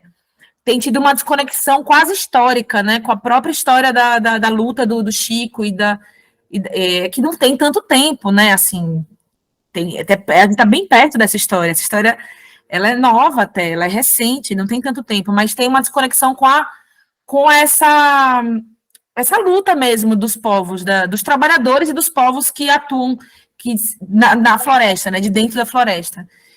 Como que você vê isso, assim? Porque eu fiquei um pouco impactada, porque eu achei, quando eu fui aí, que a história de Chico era uma coisa muito celebrada, que a luta de Chico Mendes era uma coisa reconhecida pra caramba, vi monumento, vi museu, vi nome de avenida, e eu fiquei muito surpresa com esse depoimento de que essa história vem sendo atacada, massacrada, que deve ser também processo do agro, né? Certamente é o agro também que vem fazendo esse processo, mas o dos jovens terem se desconectado dessa história. O Rian caiu, será? A internet tinha caído aqui, se você puder repetir um pouquinho. Eu sei que foi muito, mas... Não, só puder repetir assim, baixo. Dessa questão da história de Chico e de Chico Mendes e da luta de vocês jovens de se reconectar com essa história Porque é isso, os direitos, se a gente não continua trabalhando em cima deles, a gente perde esses direitos, né? Não é que eles são dados de forma pacífica pelo governo, né? Pois é que nem assim você falou mesmo. Eu acho que eu vou voltar à mesma porcentagem. Eu acho que cerca de uns 90% da juventude aqui, ela não se identifica realmente com essa história, sabe? Eu até falo assim, às vezes, para quem 90% pergunta, falou? eu acho que sim. Eu creio que sim. Caraca, tudo isso? Eu até falo assim, porque eu acho que eu me identifico bastante, né, por eu ser filho de quem eu sou, sabe? Mas porque eu acho que por muito tempo, né, a gente não foi ensinado assim. Eu acho que não teve isso nas escolas, não teve essa formação, sabe? Por muito tempo. E uma coisa que eu falo também é nos últimos 4 anos, sabe? No nosso último presidente aí, eu acho que foi algo assim que a gente foi duramente atacado. Eu acho que foi onde cresceu mais, né, essa outra cultura aqui dentro, né? E de certa forma, a pessoa foram ensinada a esquecer, sabe? Essa luta, esse movimento. Então, eu acho que nos últimos anos foi ensinado para que era uma coisa ruim, né? Que a pessoa era uns arruaceiros, que era pessoas que não tinham o que fazer da vida, né? Então, eu acho que faltou bastante isso, sabe? Esse ensino pra gente aqui. A gente não teve isso, sabe? Então, é que nem eu falo, eu acho que eu sou quem eu sou, assim, por ser filho do Raimundão, né? Por ser filho do Raimundo Mendes. É porque eu cresci ouvindo isso, né? Então, eu acho que nem eu falei, o comitê tá tendo esse trabalho agora, e eu acredito que a gente pode mudar, né? Pode tá, assim, que claro que mudar, sabe, pessoa que já é grande, juventude, é um pouco difícil, não que seja impossível, né? Mas eu acredito bastante que a gente pode trabalhar mais essa formação, sabe? Desde cedo, né? Trazer isso para as escolas, através de palestras, não sei. Mas é algo assim que tem que ser ativado, tem que ser enfrentado, né? Esse tipo de atividade. Muito massa te ouvir, assim. Parabéns pelo seu pai, pela sua família. Raimundão aí, cara, sou fã. Nem conheço, mas já sou fã. Muito, muito massa o trabalho de vocês. E aí, pelo que eu entendi, o Conecta, ele tá dentro do comitê como um grupo de trabalho, ou sei lá, como um coletivo de comunicação. É assim que vocês se entendem?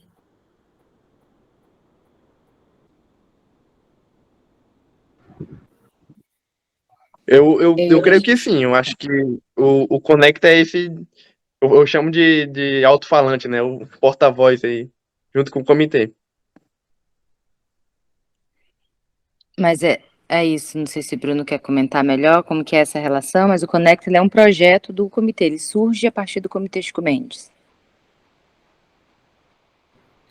E a ideia, né, como esse é um projeto piloto, é de fazer mais formações, né, como eu havia comentado, e aí deixar uma estrutura para eles. Uma coisa que a gente não comentou, né, que a gente acabou esquecendo, de que cada um desses jovens recebeu um aparelho telefônico. Então, a gente deu também a ferramenta, né, para eles poderem também depois continuar fazendo esses trabalhos, né. E aí a ideia também é depois formar mais e é isso continuar, né. Eu sempre gosto de falar que eu me inspiro muito no mídia indígena, né. Então, que eles são uma rede fantástica, né. Então, essa é a inspiração que vem para o Conecta, é do mídia indígena.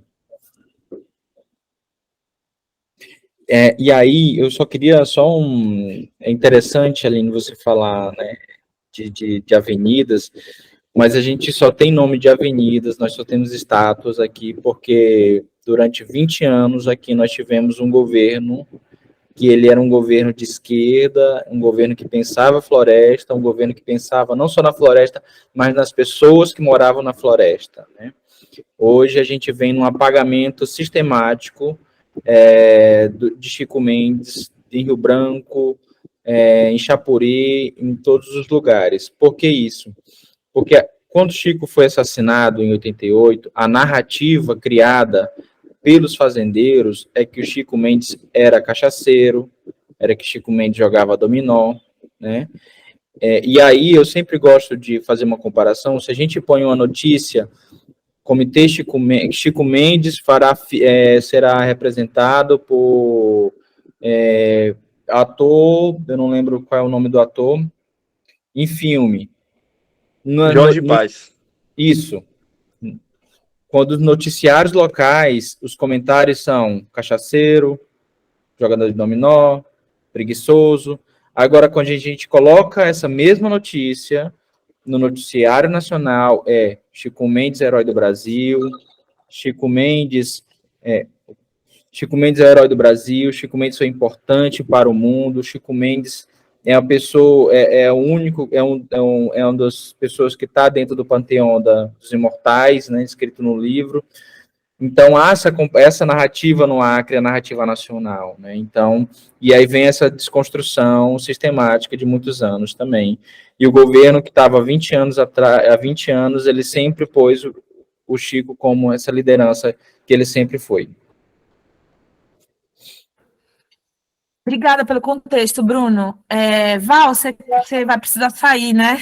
Quer dar um tchau para a galera? Sim, vou precisar sair mais cedo, tem algumas coisas aqui importantes para fazer, mas desde já eu agradeço novamente o convite, a oportunidade. Eu sempre falo que esses espaços são importantíssimos, até nesse sentido de entender a perspectiva local. Gostei muito do que foi falado, Bruno, Rian, a Luísa, e da gente ver que as nossas lutas, as nossas narrativas se conectam. E quando se fala de juventude, olha aí esse exemplo, né? Mas por quê? Porque ele é um protagonista. Foi dado esse protagonismo ao Rian, e hoje ele é uma liderança. Então, a gente precisa desses espaços para enfatizar isso, para dar oportunidade, não só, né, dar oportunidade, mas dar a ferramenta também, porque sem a ferramenta a gente não consegue fazer muita coisa. Mas é isso, gente, foi um prazer conhecer vocês, espero que vocês tenham gostado do que eu trouxe a vocês, da Rede Jandiras. Estamos em aberto aí para parcerias, para oportunidades, e é isso, qualquer coisa, podem entrar em contato comigo, podem entrar em contato pelas redes sociais, que a gente vai estar aqui para fazer um diálogo, uma conversa, um bate-papo. E parabéns pelo evento. Obrigada. Espero estar nos próximos. Obrigada demais. A gente manda Tchau, se tiver dúvidas aqui para você. Tá ótimo, obrigada, gente. Tchau, tchau. Beijo. Vamos então continuar, temos mais aí uma meia horinha, se tivermos mais dúvidas. A Caro perguntou, ela falou que ficou curiosa para saber como funciona essa parceria com a Vert, e se tem reserva, e se a reserva tem outras parcerias, né? Se as Resex têm outras parcerias com a borracha.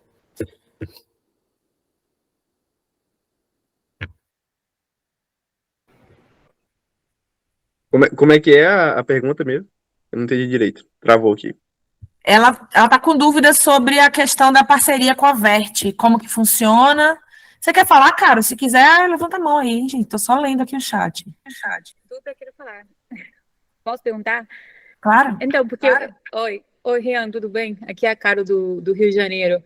Aqui eu pesquisei várias vezes como ter acesso à borracha e foi sempre muito complicado. Tem uma marca aqui que vende sapatinhos de seringueira e eles não passam contato. Aí tem a Bolsa Pac também que produz umas mochilas com seringueira e também não passa contato quem faz. Aí sempre achei super difícil. E agora que você está falando, nossa, que outras parcerias será que vocês têm? E se está disponível também para outros empreendimentos das marcas, para laboratórios e universidades, desenvolvedores de produto, né? Eu acho um material muito incrível e que seria super legal que tenha um acesso, assim, talvez mais simples, não sei.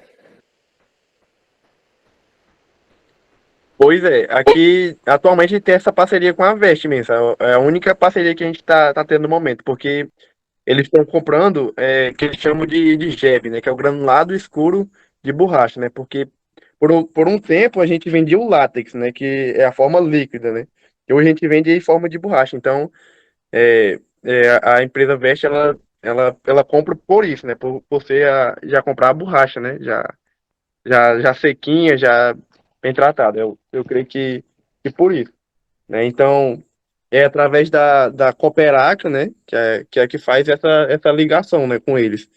Então, como eu falei, por um tempo muito grande não tinha essa compra, não funcionou no látex. A gente tinha até uma fábrica de preservativo aqui, mas o preço muito, muito baixo, né?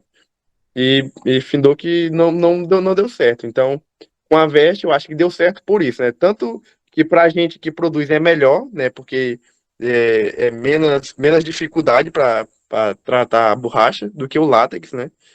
E, e eles compram, né, da gente e pagam por serviço socioambiental, né? Também, eu acho que foi essa negociação maior que eles conseguiram com a empresa, né, Cooperac, que faz essa ligação com a gente, né, com as associações e cooperativas aqui da cidade. Então são vendas, assim, normalmente muito grandes, né? Tipo, vocês vendem normalmente em grande quantidade para empresas, não tem uma venda pequena, é isso? Não, aqui a gente produz aqui, aí quem compra da gente são a cooperativa daqui de Chapuri, né, que chama Cooper Chapuri. Então ele faz essa compra da gente e eles que fazem essa venda maior. A gente não vende diretamente para eles, para a Entendi. Veste. Ju? Rian, oi, gente. Rian, a gente esteve lá no sindicato e a gente tinha uma dificuldade, que eu acho que é uma dificuldade de todo mundo, de entender esse processo da borracha. E eu queria que vocês explicassem para todo mundo entender, porque tem o Cernambi, né? Que eu queria que vocês explicassem mais ou menos assim. Do momento que a pessoa vai lá com a cabrita e faz o corte, o que acontece até, e qual o material que vai para a Verte, para a Veja? Que a empresa Verte, gente, mudou de nome porque veio para o Brasil, né? Porque ela chama Veja. Inclusive lá no Acre todo mundo fala Veja, né?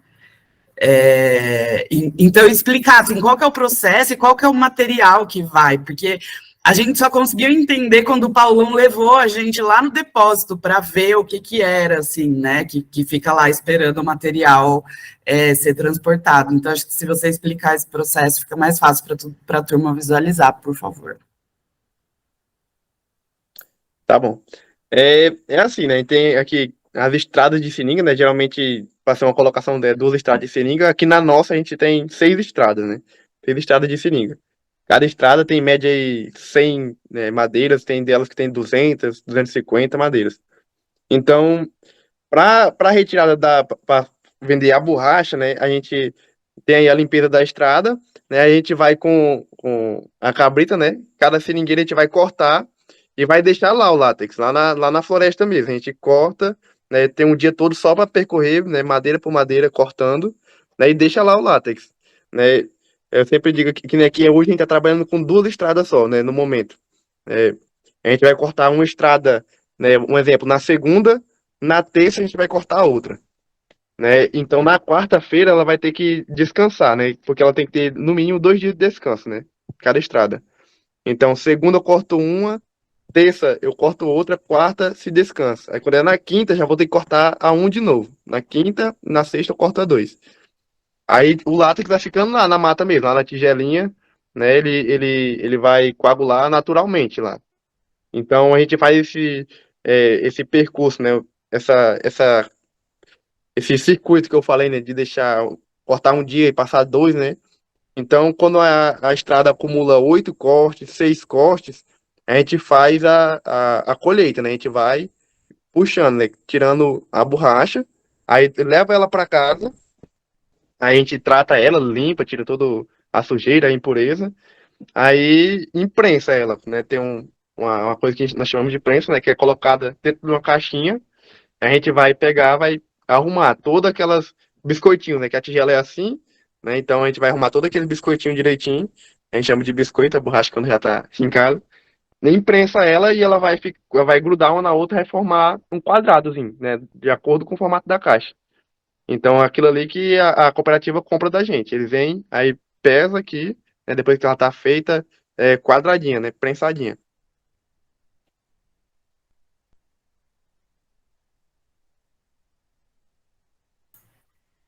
Obrigada.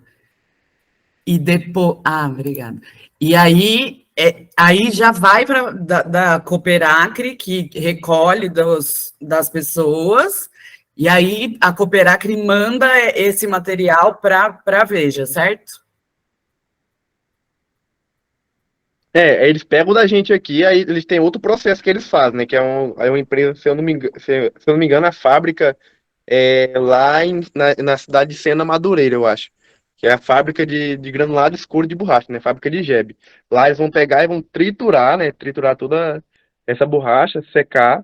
Aí elas são colocadas em pacotinhos já, pronto para viajar. Obrigada. Mais dúvida, gente? Deixa eu aproveitar que não tem mãozinha. Ô, gente, levanta a mão aí, hein? Rian, qual que você acha que hoje é o maior desafio? Assim, o Bruno comentou um pouco sobre a questão do pessoal que está vindo de Rondônia, enfim. É ilegal essa, vou dizer invasão, não sei se é invasão o nome, mas o pessoal de Rondônia que está chegando nas reservas. Qual que é o maior desafio hoje para vocês que moram nas resecs, assim, principalmente os jovens? Vocês falaram um pouco de comunicação, de cultura. O que é que você sente, assim, que é um trabalho mais desafiador hoje? Começando a dizer aí, né, que, tipo, é ilegal, né? Até porque aqui, que nem já diz o nome, é um reserva extrativista, né? É uma reserva que a gente tem que viver, né, do extrativismo, né?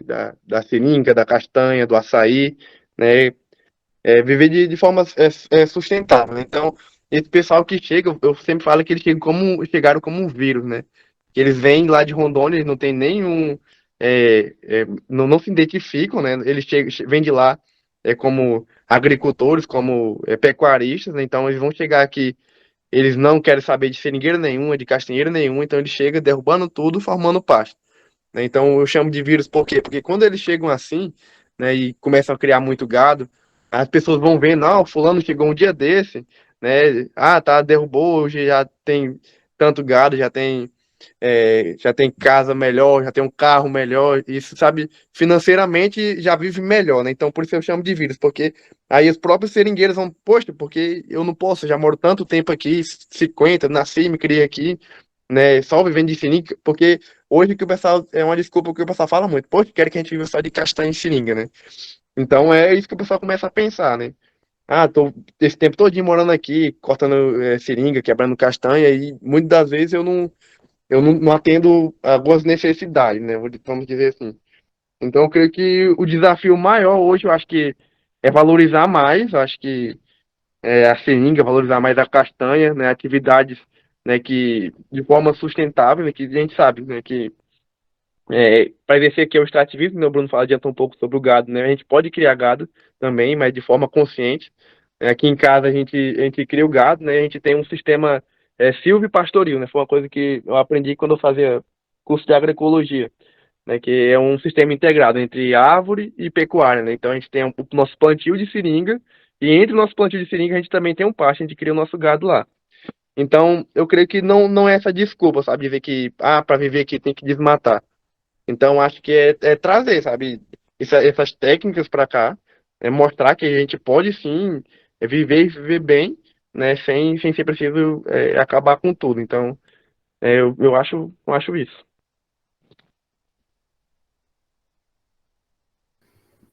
Que legal.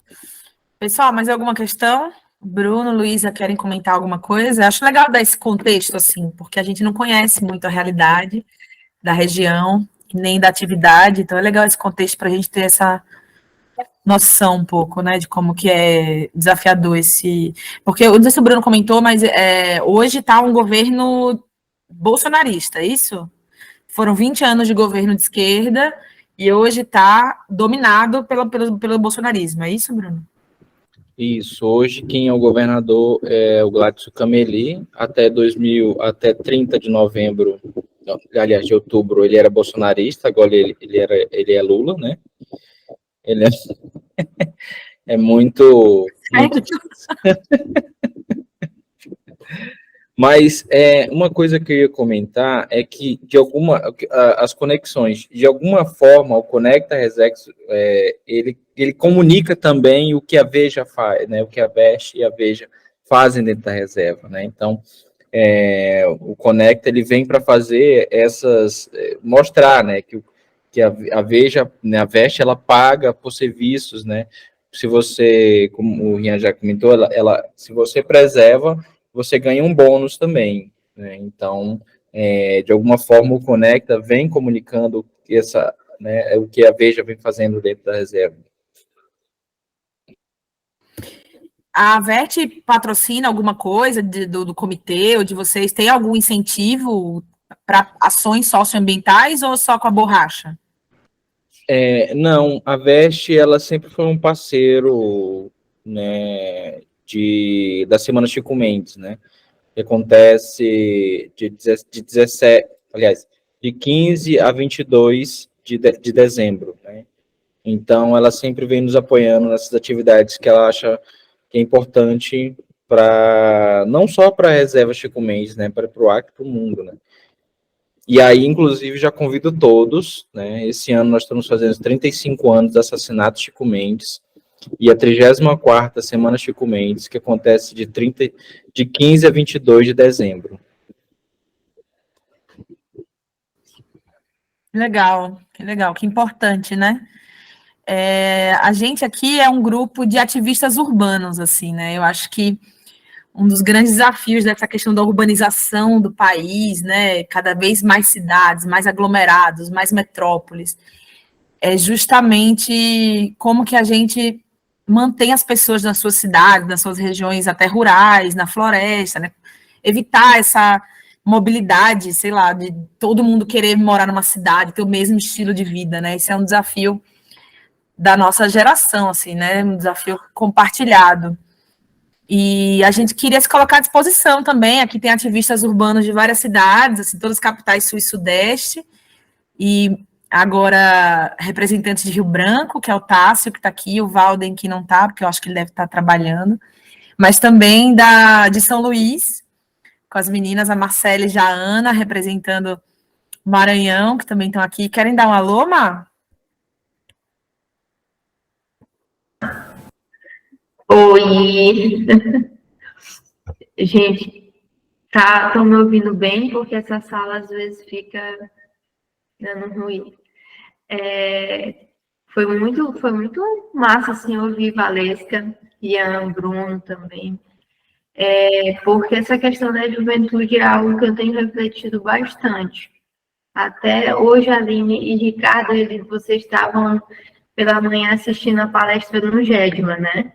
E aquilo mexeu demais comigo, demais, porque ela falava sobre ir para a ancestralidade, falar também com os anciãos, o ancião, a anciã da terra indígena, do território quilombola, ter essa troca, ter esse aconselhamento, mas seguir, né? E fazer e dar continuidade no trabalho. E o que eu percebo muito é como fazer esse movimento com a juventude, qual a comunicação utilizar, porque a gente já vem de outra geração, então, às vezes, para a gente lidar com o TikTok, com essas outras estratégias, como o Tássio citou, é um tanto desafiador, então, às vezes, eu também sinto. E eu achei o trabalho da Valesca incrível, eu queria ter tido a oportunidade de perguntar para ela como é que ela consegue reunir tantas mulheres jovens, porque nas fotos, a maioria ali, eu acho que não tem 30 anos, nesse movimento, né? Pela justiça climática, pelo Fórum de Justiça Climática, né? Que ela citou, pela justiça climática. E aí eu achei incrível esse movimento que estão realizando lá, e o quanto é pertinho, né? Porque São Luís, Belém, é muito perto. Então, assim, eu fiquei refletindo sobre essa questão, e o movimento que vocês estão realizando com Conecta Resex, eu vou até procurar no Instagram mais informações também, continuar a pesquisa, porque eu ainda não tinha visto isso aqui no Maranhão. Tem algumas Resex aqui, porque é tão fechada essa questão, né, do plano de manejo, do conselho consultivo, então, às vezes acaba impedindo que a gente tenha outras informações, porque também é mais distante aqui de São Luís, né, da capital. E aí eu achei muito massa a comunicação que vocês estão fazendo aí, muito mesmo. E a questão que a Aline falou já no finalzinho, né, da invasão, o quanto isso impacta no território.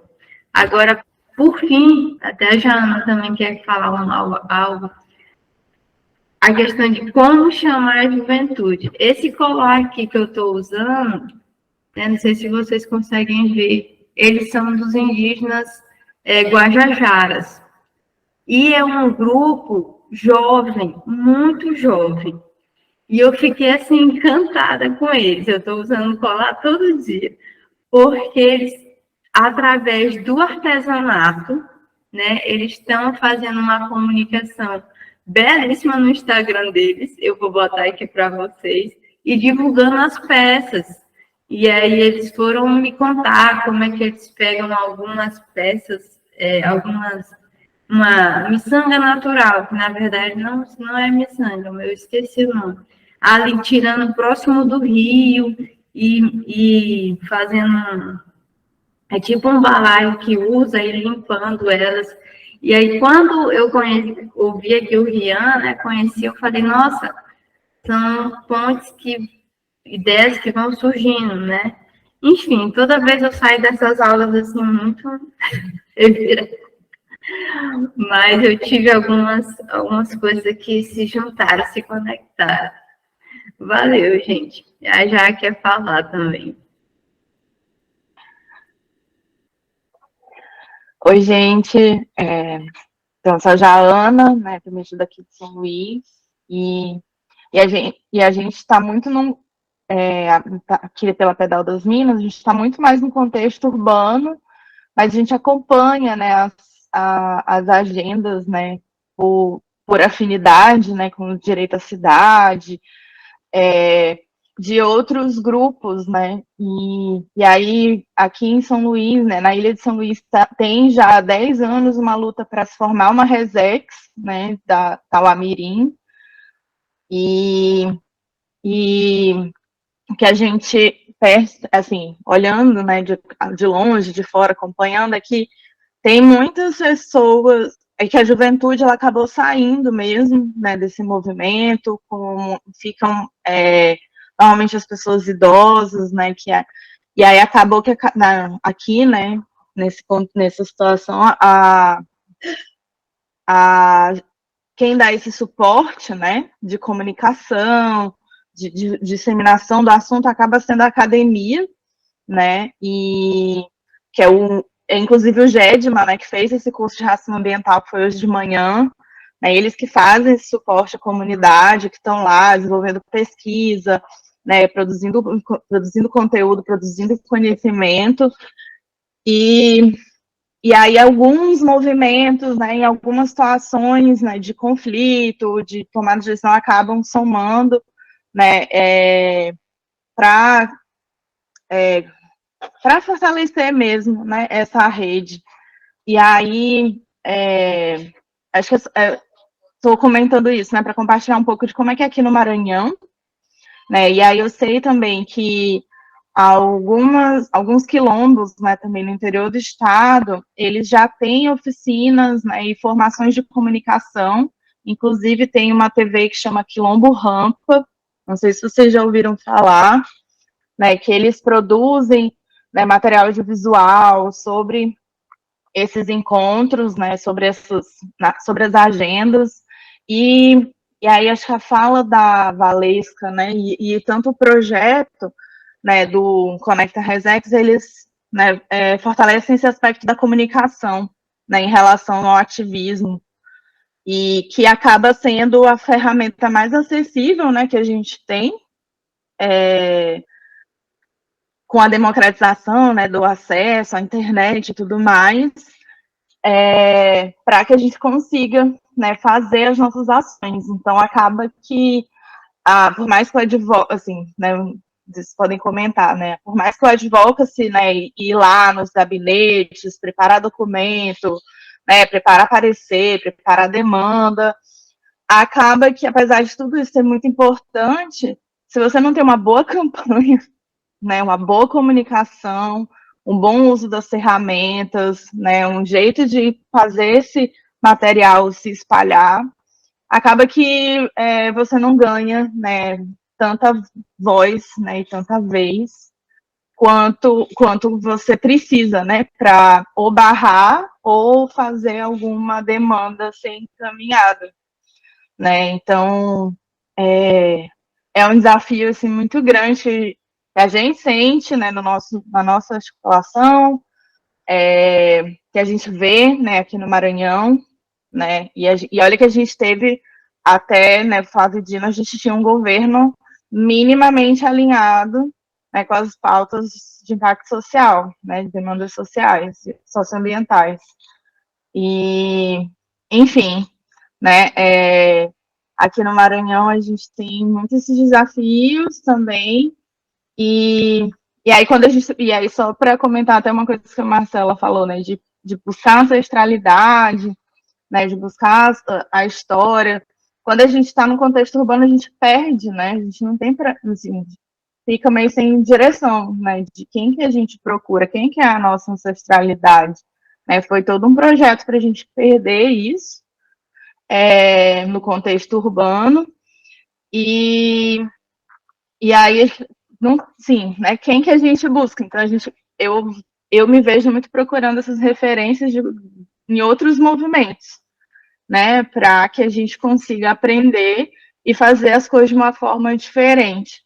E aí, só para finalizar, né, eu assisti hoje, na hora do almoço, o documentário, né, que a Bárbara de Floripa dirigiu, né, sobre o povo Laclanô Coleng, né, não sei se falei certo, gente, desculpa. E que mostra muito isso, e está dentro de um portal de saberes que foi, acho que a Bárbara pode falar melhor, né, mas que reúne, né, toda uma memória, né, e além do documentário, né, esse portal, ele é muito bonito, assim, de explorar a própria, eu sou designer, então o próprio jeito que ele é disposto é diferente é diferente dos padrões, né, de design, que mostra realmente que foi construído, né, por uma outra perspectiva, né, que não dos padrões, né, então, enfim, acho que é muito bonito, né, de ver e de se inspirar, e essa formação, ela tem sido isso.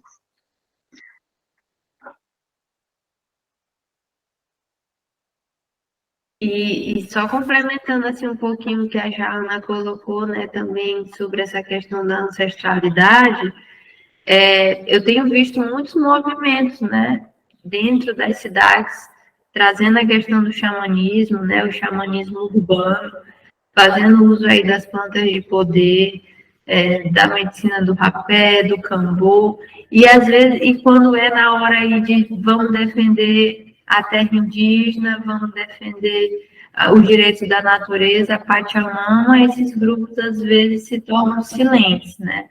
Então, acho que até Tássio, ele em algum momento também já falou isso, né? Então, eu vejo assim que a gente precisa ter esse cuidado, sabe, de nessa questão da nossa busca aqui urbana também pela ancestralidade, ela ter consciência de todo esse movimento mesmo anterior, né, porque quando vem a questão mesmo de uma terra indígena que não é demarcada, do povo indígena não sendo respeitado, é ali, na ausência desse território, que, por exemplo, ocorrem vários casos de suicídio dos povos indígenas, porque hoje mesmo, como lá na palestra do Gedma, né, na aula pela manhã do Gedma, uma líder compartilhou exatamente isso. E detalhe, quando ela estava no curso, eles estavam ocupando a BR, né, se manifestando na BR, e ela lá participando do curso, participando da aula e dizendo, gente, a internet vai oscilar aqui porque a gente está lutando pelo território e tudo. E em condições de saúde, da escola, distante da TI. Então, são várias questões, assim, de quando a gente aqui, né, estiver com as nossas práticas, enfim, a gente também precisa ter a consciência de estar junto mesmo e fazer o que é possível, né, também, ainda que distante da terra indígena no sentido físico, mas não no sentido espiritual e de coração e de sentido. Oi, gente, pode falar, né? Tá tempo ainda. Assim, queria dizer primeiro que queria agradecer, ninguém falou, o Bruno ainda tá aí, eu não sei se o Ian caiu. Para mim é sempre muito impactante ouvir, porque é uma coisa muito além da minha realidade, né? Eu tô falando de Belo Horizonte, mas sou do sul do país. E me chama muita atenção quando o Ian fala que chega o pessoal para trabalhar com agro, né, para fazer pasto e, enfim, colocar gado em cima, porque é um dinheiro mais fácil, né? E tem uma frase que me acompanha muito, que é assim, não existe almoço de graça, né? Então, assim, beleza, você precisa ter o seu sustento de algum lugar e as coisas têm um preço, isso para qualquer lugar. Então, quando você pensa, as pessoas têm um modelo do que elas querem alcançar na vida, né? Elas querem ter o dinheiro delas, elas querem ter a casa, enfim, cada grupo, cada pessoa, cada experiência cultural tem desejos diferentes, assim, né, de consumo, ou de o que é sucesso, o que é a vida. Mas aí eu fico me lembrando um pouco da aula que a gente teve semana passada, acho que foi semana passada, que teve aquele professor que é indígena, que eu não me lembro se foi semana passada, ele comentou sobre retrasada isso, que ele estava comentando sobre essa dificuldade da gente sempre pensar no individual, né? Na verdade, nós do asfalto, eu acho que temos mais facilidade de pensar, e sobretudo brancos, né? Pensar individualmente, né? De tipo, o meu sucesso, a minha casa, a minha viagem que eu quero fazer semanal, anual, taraná. E aí a gente passa a esquecer que a gente é um todo, né? E enquanto a gente não entende que o planeta Terra, nós estamos todo mundo aqui, se a gente não faz o lado coletivo, vai sucumbir, né? Não tem jeito. E aí eu fico lembrando da fala um pouco da Valesca sobre a importância dos jovens, e eu acho que tem dois problemas aí, que o jovem nunca sabe de nada, né? Assim, eu sou militante desde que eu tenho 14 anos, e 13 para 14 anos ali.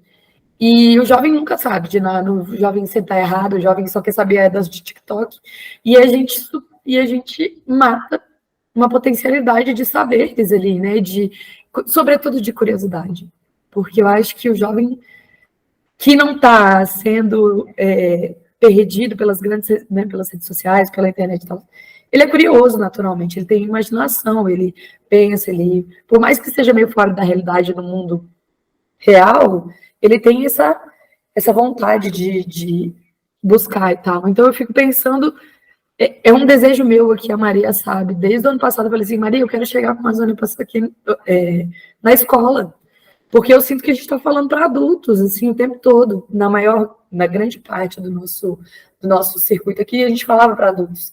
E não que a gente não precisa do adulto, mas a gente precisa pensar no jovem também. Eu lembro quando eu era criança, todo ano tinha alguma coisa sobre poluição das águas, sobre queimar, sempre tinha alguma questão, um fator ambiental, né?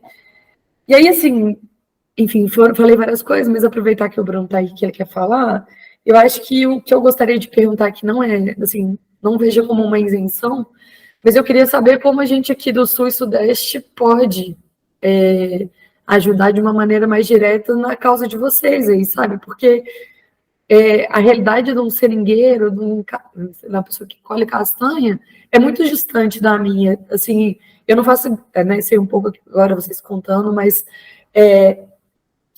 como que a gente pode ajudar de alguma forma, sobretudo a difundir o que vocês passam, né, de todas essas coisas que você traz para a gente, e né, vocês trouxeram um pouco hoje, né, de como que a gente pode ajudar que as pessoas tenham mais consciência e entendam que vocês também são Brasil, sabe? E falo isso porque, realmente, falando de uma pessoa que veio do Sul, que é do Sudeste, a Amazônia está muito longe para mim, embora eu seja ativista, embora eu tenha noção, eu sei que ninguém pensa na Amazônia. Assim, tô sendo meio dramática, mas assim, As pessoas não pensam, as pessoas querem, sei lá, ter o carro do ano, elas não querem andar de bicicleta, porque uma bicicleta não vai diminuir a poluição da cidade, sabe? Então, eu acho que é isso. Fiz mais questionamentos mesmo, mais compartilhando. E é isso. Obrigada. Valeu, Ana. Bruno, vamos, então, responde já encerrando, assim. Tássia, rapidinho, você quer falar antes do Bruno? Porque aí o Bruno já encerra a fala. Bem rápida, que já são quase 5. Tássia? Ela tá falando, vocês estão ouvindo ela? Tá falando? Eu não tô ouvindo, não. Nossa, de novo isso, né? Bruno, você tá ouvindo a Tássia?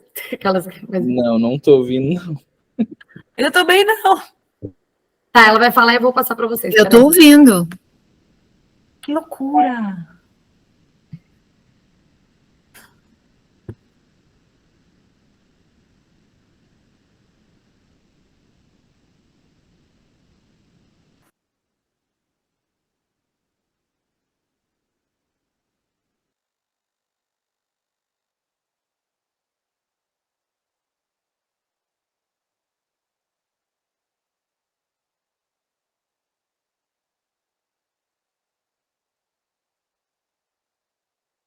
Ela também tá também concordando com o que eu falei, de que a gente do Sul não, assim, escutou sobre seringueiro no livro da escola, é uma realidade muito distante, assim.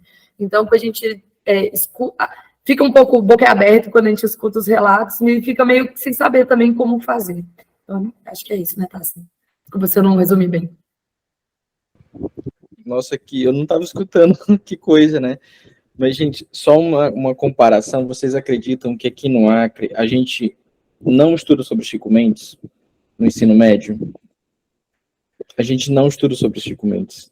É a mesma história do apagamento sistêmico que vem, né? E aí, recentemente eu fui para Belém e dentro de uma atividade lá, nós tivemos, a pessoa disse, olha, eu estudei Chico Mendes no ensino médio. Eu disse, nossa, como assim, né? E eu fiquei impressionado, né? E aí um colega também de Manaus, não, também estudei Chico Mendes no ensino médio. Eu disse, nossa, não, nem sobre seringueiros eu estudei na escola, né? A gente teve uma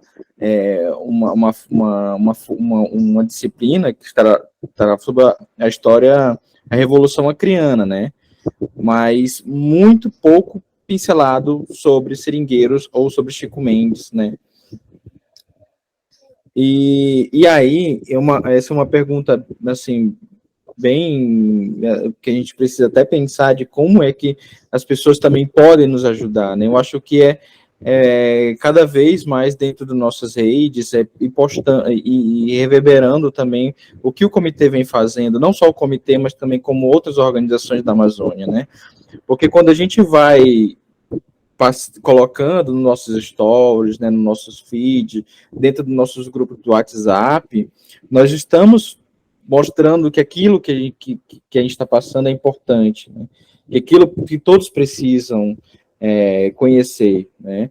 Hoje o Comitê Chico Mendes, nossa rede, nós temos 11 mil pessoas, 11 mil seguidores, né? Mais de 11 mil, e aí cada vez mais a gente tenta alcançar as pessoas de outros lugares, né? Muito mais da Amazônia também, como também daqui de dentro como a gente tem a gente tem um debate sempre dentro da comunicação do comitê, que a gente quer mais atingir as pessoas do Acre, porque a gente está nessa disputa de narrativa aqui. E aí eu queria, né, para fechar, eu queria agradecer, eu não sei se eu respondi você, Ana, né? Eu acho que é isso, é ajudar a gente nessa comunicação, de colocar nos stories, né, de sempre do comitê, do Conecta, né? E eu queria agradecer a presença aqui, né, o convite, né? Não sei se o Rian está por aí ainda, se ele caiu, mas eu queria agradecer em nome do comitê, em nome da comunicação do comitê, o convite de estar por aqui. Eu estou botando aqui no chat, aqui tem o @ do Comitê Chico Mendes, o Instagram, do coletivo, da Ana, do Rian e o meu, para quem quiser seguir, tá? E a gente está à disposição para qualquer coisa. E, novamente, eu reforço o convite, né, na Semana Chico Mendes, de 15 a 22 de dezembro, para vocês todos virem para esse momento muito importante que a gente faz todos os anos. Obrigada, Bruno. Tássio, você levantou a mão? Você abaixou? Sim, sim. Quer falar rapidinho? Deixa rapidamente. Sempre que vocês virem imagens aéreas da Amazônia, que eu acho que é o maior tipo de imagem que retrata aqui, né? Sempre que vocês virem a floresta de cima, os rios, se perguntem quem será que mora ali embaixo? Que tipo de povo que mora ali embaixo? Porque quando você faz só essas imagens aéreas, você não humaniza o negócio. É bonito, tudo mais, mas a vida dentro da floresta é também sofrida. É sustentável, mas produzir látex, colher castanha é muito sofrido. Então, se perguntem, sabe? Quando vocês verem as imagens de cima, se perguntem o que tem embaixo. Porque de cima é sempre tudo bonito mesmo, né? Então, se perguntem isso assim, que eu acho que vai dar um bom start para vocês chegarem a outros pontos. Quem é que vive ali embaixo?